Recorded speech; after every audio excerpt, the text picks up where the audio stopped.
Welcome to the Hosstock Studio located in Bob's Turn 5 at Port City Raceway. It's time for episode number 2 of Hosstocks, presented by Performance Electronics, powered by Tel Star Technologies. Thanks to all of our great partners for coming on board in the 2021 season to make this show what it is and what it's going to become. Something spectacular. Again, last weekend we had Shane Stewart on the show. This week we've got a driver on the show. We'll talk more about that here in a moment. But real quick, this is an exciting weekend for dirt track racing. Yes, the Turnpike Challenge is happening in Oklahoma. And guess what? It's Bristol on dirt, baby. I'm watching it right now here in Bob's Turn 5. We've got it on the TV. They're rolling through some heat races. An exciting time. Now, I saw something somewhere. The Vegas odds were like 8-1 for Larson and like 1,000-1 for anybody else. Hopefully Larson can take care of some things and make it happen, as it's an exciting time for dirt track racing. A lot of eyes on dirt track racing makes things great. Hey, something I was thinking about, and I'd kind of like to throw it out here to the audience to see what you all think about it. I've been in discussions with a couple of other PR people, maybe another announcer, about something different for the micros that really I haven't ever seen it. You see it all the time in sprint car racing, and you see it with the midgets and everything else. But power rankings for micro drivers. I think it'd be cool to have a weekly power rankings in the micro world. Should we do it by division? Should we do it overall? How should it be done? That's the key that we need to work out, is how are we going to put it all together, make it fair for everyone, do like a strength of schedule versus car count versus how many races a weekend or a week they run, et cetera, et cetera. I just think it'd be a great idea to do a power ranking, and then maybe we pick up a couple of sponsors, and then at the end of the year, we do a Hosstocks episode right around the shootout. Maybe we do one at the shootout and present a trophy, maybe some cold hard cash, to the micro driver of the year. Now, I know what you're probably thinking. Haas, you're probably going to say Frank Flood all the time. Blah, blah, blah, blah. Maybe. But maybe you got to take into consideration like a Joe B. Miller, or maybe a Frank Galusha, or even an Aubrey Smith, or maybe even the guy that's going to be on our show today, Kris Carroll. Yep, I said it. I said it last year that Kris Carroll was an underrated driver, that a lot of guys overlooked him, and you know what he did? He went and he won the non-wing outlaw at the Tulsa Shootout. He won a non-wing feature here last weekend at Port City Raceway. The guy is off to a hot start in 2021, and right after this break from Performance Electronics, we're going to have Kris Carroll right here on Hosstocks. Performance Electronics, custom electronic solutions. From design to manufacturing, let us put your ideas in motion and become your company's full-service electronics manufacturing experts. Performance Electronics. Welcome back to Hosstocks, race fans. Joining me now, Kris Carroll. Kris, thanks for taking time out of your busy schedule to sit down and give us a little insight on Kris Carroll. Yeah, thanks for having me on. Now, last year I did some, underrated drivers, and you were kind of at the top of my list. And then you go out to the Tulsa Shootout, and you win you a Golden Driller. Then you come to opening night here at Port City Raceway, and you pick up an A-feature win. So I got to say that you are no longer on my underrated driver list. Okay. Is that okay? That's perfect. Talk about that Tulsa Shootout. I mean, you've been doing this race, going to that race for a long, long time. And to finally pick up a Golden Driller, just walk us through the overall week. I mean, Jerry McGinnis Racing 3K was fast. Yeah, the car was on rails. Chad Lair, he had me hooked up during that whole feature, or through the whole week, really. We struggled during the heat races. We had some bad luck, especially in the Outlaw non-wing one, which one we actually ended up winning. Ended up knocking the front end down, just happened to pick up a few extra spots and was able to make it to the qualifier. And then for that qualifier, Chad had me hooked up. I think we went 9th the first, and that set us up to the pole for the feature. And we just talked and said we got to make 30 good laps, and it happened, and it was great. I was thankful for him. What's going through your mind whenever you take the checkered flag, you make your cool down lap, and then you pull into victory lane? Was it a sense of relief, like I finally got it done? Was it like, whoa, what just happened? Like, what was that emotion like for you? Well, coming into turn 3 to take the checkered, my eyes watered over, and that's whenever my hands got shaky, and I knew we had done it and that nobody could take it from us. It was amazing. It was unreal, the amount of emotion and the feeling that I had. You know, we struggled at the shootout especially, and it was just really good to finally get it out after running second to Brady the year before. It was just one of those deals that there's real no words to explain it. Now, you've been doing this racing deal a long time. You come from a family that's just enriched in racing and everything else. You're the first one out of the family to get a driller. Yeah. Does that feel pretty good, you know? That's pretty awesome. I think my cousin Mickey actually was the first one to make an A feature at the shootout, and it feels pretty good to be the first one to get the driller. It's pretty amazing. So racing throughout the years, like you've been a hobbyist and running for, you know, family cars, and then you pick up a ride with Jerry McGinnis Racing. You pick up some great sponsors, kind of like myself with Kevin Reed and Dragonfly Aviation. Man, Kevin's awesome. You can't, you know, we try to say thank you and show them the gratitude and everything else, but what they do for the sport as a whole, not only do they sponsor you at the shootout, they're on with Brady Bacon, they sponsor Haas Talks, they sponsor Port City Raceway, they do a lot for the sport overall. But what is it like for you to have all these people start approaching you now to kind of help you out with your career? It's really amazing. It's heartwarming, really, to have those guys come up and talk to me. Kevin and Kathy and I have been friends for, going on 7 or 8 years now. The last 2 years, we've really started racing a lot harder together. I've driven a car for him a couple times before then. I was mostly racing my grandparents' stuff. And then I actually got an outlaw ride with Mike Lovelace. That's kind of what started me driving for other people. I drove for him about a season and a half, maybe 2 seasons.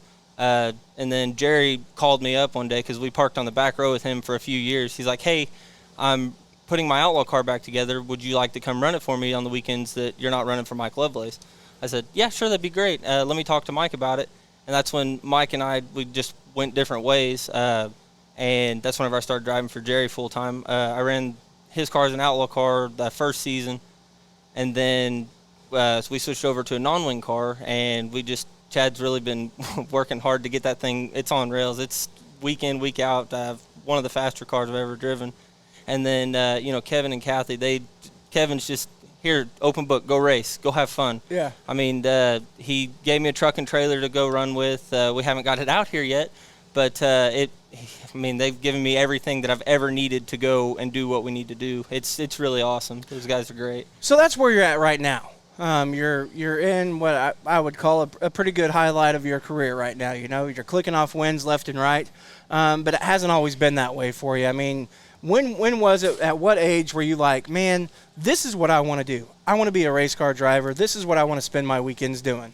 Well, I actually started racing whenever I was about 4 and a half. I started in quarter midgets, and after growing up watching my uncle race, Kenneth, I always wanted to do it, and so we were racing quarter midgets pretty hot and heavy, and I quit that whenever I was 10 to play competitive soccer, and Mickey got into the micro stuff, so we were out at Will Rogers every week with him, and my grandpa, we bought a car, and he said, okay, you and your brother can share that, and then the next year he bought my little brother a car, and that's when we started going pretty hot and heavy. I was about 16. Actually, the first laps I ever turned here, I was 16 and in a restricted car, and I made hot laps because we knocked a hole in the oil pan, and I hit the wall 3 weeks in a row after they moved me up to A class because I was too old to run restrictor. So we've learned the little cars because my grandpa and my uncle ran the big cars for ever and ever and ever, and we finally started getting faster and faster, and then it's just all really starting to click now. It's really, the equipment I'm in is perfect. It's all meshing together. It's just kind of one of those, it goes through cycles. It's like it's our turn to have a lot of good runs. So 2021, what's the ultimate goal? Are you chasing a championship at Port City? Are you not worried about a points deal? You just want to win as many races as come, and the championship will come? Do you just want to be a standout? What's your goal for this season? We really don't have a set plan or a set goal. I think we're going to go run a couple of the bigger money non-wing shows, a couple shows in Indiana and stuff like that. just try and run as many times here as we can and try and get as many wins and have as many good runs as we can have, and just kind of, play it by ear. Whatever comes up, if we want to go do something, go run out of town, we'll go run out of town. We don't necessarily be locked down here, but we'll spend most of our time here. I like that. And I like the fact that about the time last year, whenever I was thinking about, there's so many, every week people are like, oh, Chris Andrews, oh, Frank Flood, oh, this guy, that guy. You went to a non-wing race last year. It was at Circus City, right? Yeah. And you actually had a pretty salty showing going. And that's whenever everyone started to be like, Kris Carroll? What? That was kind of like your showing of, here's the deal. I'm the real deal, and I'm here to play.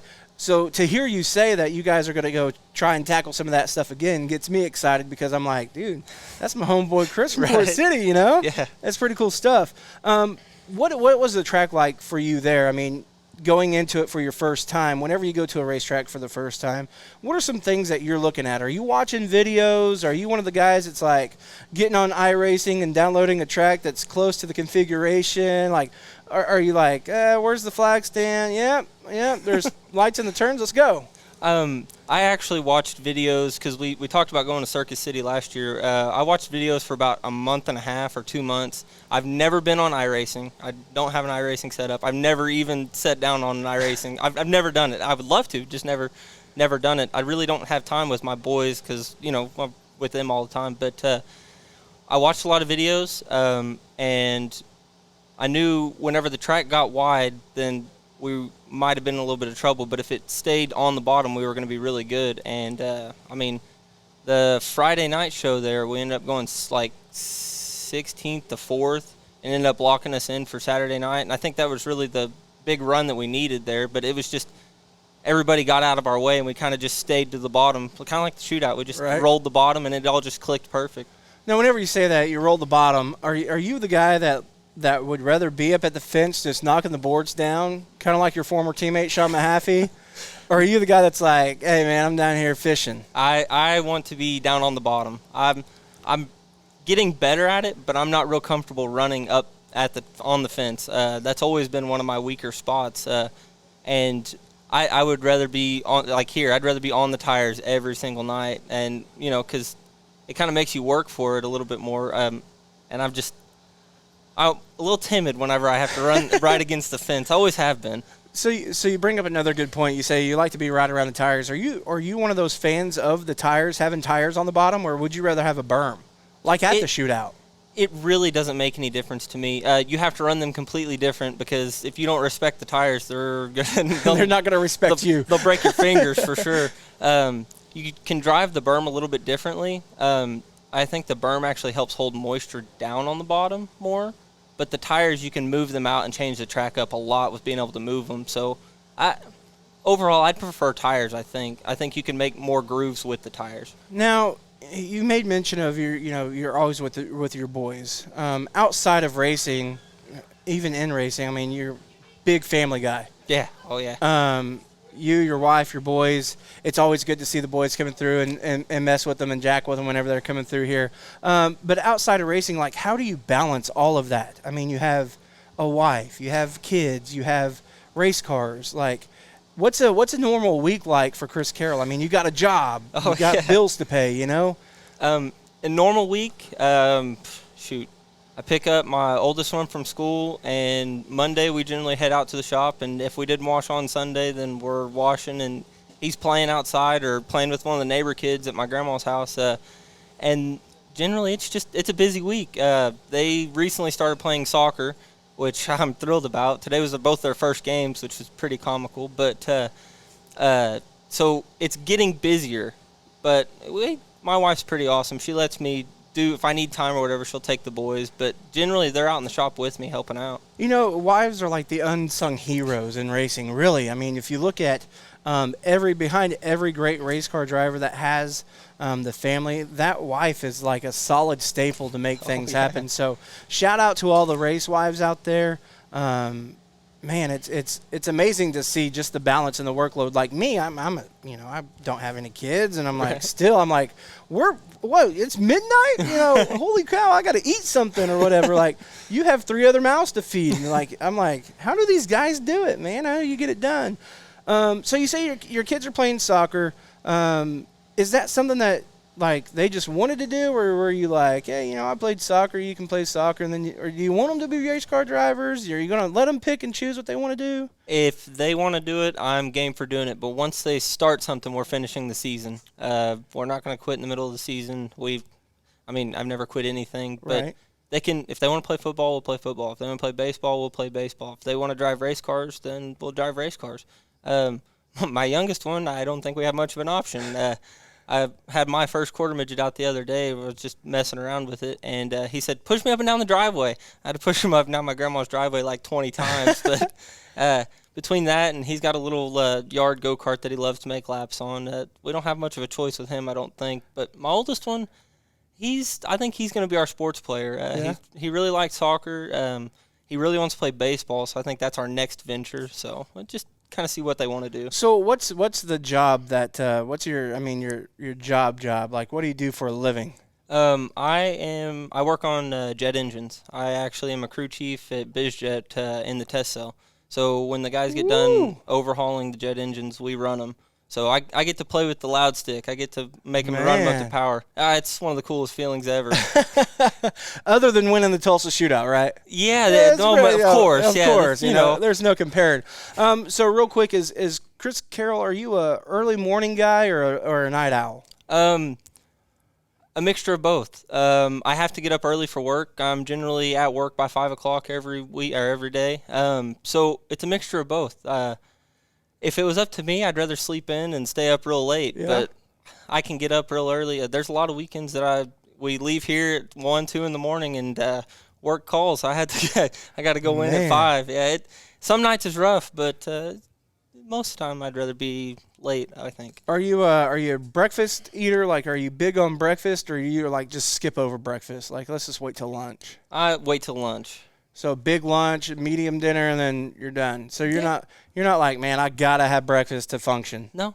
What's your favorite beverage? Like, are you a sweet tea guy, a pop guy, a soda guy? I am a pop guy, 100%. I will drink any kind of pop there is. I don't like tea, but I have pop in my hand most of the time. Man, a soda guy. Yeah. What's your favorite candy? Like, if one of your guys out here, one of these drivers, accidentally runs you over, and they're like, man, I need to take something to hit Carroll's sweet spot. The wild berry Skittles, the ones in the purple package. Purple pack. Oh man, those are purple my favorite. pack are the best. Yeah, those are my favorite. Those are good. Are you a guy that is all about research and going through data and watching different races to learn different techniques from other drivers, or are you a guy that's just like flying by the seat of your pants? I like to watch races. I mean, like if we're going to a new track, I'll watch previous races, 4 or 5 months of racing if work allows, and I'll sit there and watch it at work. But I like to rewatch races. Yeah. So we think about 2021. It's a big year here at Port City. I mean, we're doing some pretty big races just like we did last year. But there's a race here this year that we had to go to North Carolina for last year. And we were both there. It was a little bit tricky of a track there at Millbridge, a lot different than Port City, than anything that any of us had seen. It was pretty epic. But for you, being a Port City native, what are your goals and aspirations whenever the KKM Give Back Classic comes to Port City? Are you I'm on the podium, I'm winning this deal? Like, what's going through your mind if you think about the KKM Give Back Classic being here at home? I feel like we should be in the top 5. I think of course, given Rex or whatever, I think we should be in the top 5 for sure. I kind of feel that way every night, though. I don't really expect to roll in here and not be in the top 5 anymore. So the final night of the KKM Give Back Classic, let's just close our eyes and think about this for a second. Kris Carroll leads with 2 to go. You got Brian Carver right behind you. Behind Brian Carver is Frank Flood, and you guys are throwing bombs. I'm talking you're 3 wide, crossing each other over, and Kris Carroll coming out of turn 4 brings home the win and has the option to take a KKM Chili Bowl ride or take 10 grand and go on home. What's Kris Carroll going to do? It's hard to say because I'm probably going to take the money because that can do more for me. I mean, not just in racing or whatever. I mean, generally we can race almost a full season on 10,000. So that's a life-changing number. Yeah. Oh, you yeah. know? Yeah, I think my wife would be upset if I took a Chili Bowl ride versus taking the 10,000. That would do more for us than the Chili Bowl ride, I think. Now, do you have aspirations and like, do you want to run the Chili Bowl? Do you want to run a midget some? I mean, it'd be cool. I think it'd be awesome to run a midget some. It doesn't. I don't think it fits my driving style necessarily because they're on the seat of their pants every time. I mean, they're on the ragged edge every single lap, and you're in your micro. I like the you're bottom. You're on the lazy boy. Like got the recliner kicked out, got a soda hanging out the window, just nice easy laps on the bottom. Yeah. I mean, it'd be cool to run one. I'd love to run one. Kind of like a big sprint cart. I've hot lapped one a couple times, and Kevin Reed has said that we might be dabbing in that more because he's got a couple sprint cars. Has a midget too. Hey Kevin, what do you think about maybe Chili Bowl time? I'll throw in 200. Let's get Mr. Carroll in the midget. I mean, just throwing that out there, a little. I mean, you can throw it back or you can take it and run with it. Kevin likes his midget. I like watching Kevin race. It's fun. Is fun. One way or the other, he's fun to watch. And that's the other thing that people don't realize. Like Kevin got in a car here one night, and I'm like, holy crap! He can drive. He's pretty salty. He's not bad at all. He needs more laps. Yeah, that's what I tell him. Kevin, get in the car. Let's run some more laps. Everybody will be happy. Yeah. I'm golden with that. I tell him every week, come on, we'll make sure our car's ready for him. There you go. Kris, in closing here, like what is something that the average fan that watches you on Flow Racing or sees you walking through the pit area, what is something people may not know about you that you think the world should know about Kris Carroll? Ooh, I don't know. Like if you had to describe yourself in a, just in a brief sentence or just Kris Carroll is. Ooh, I don't know. That's a tough one. I really don't know if I've ever sat back and thought about that. Like anything, I'm pretty much an open book. You got a question, come and ask. I mean, even out at the trailer, if we're busy, come ask one of us any questions or whatever. I don't know. We're here to help as much as we can. For me, I would say this. Kris Carroll is the guy that was once Haas's most underrated driver. But Haas was a nutcase and didn't realize how bad Kris Carroll was. And Kris Carroll is a family man racer. Sure. Like your family, you treat everybody like family. You have a good positive attitude. Come on over. Let's chit-chat. Let's have fun. That's what we're here for. Let's get it on. If you're not having fun, there's no reason to be here. Amen. Race fans, that was Kris Carroll right here on Haas Talks. Enjoy the racing on flowracing.com.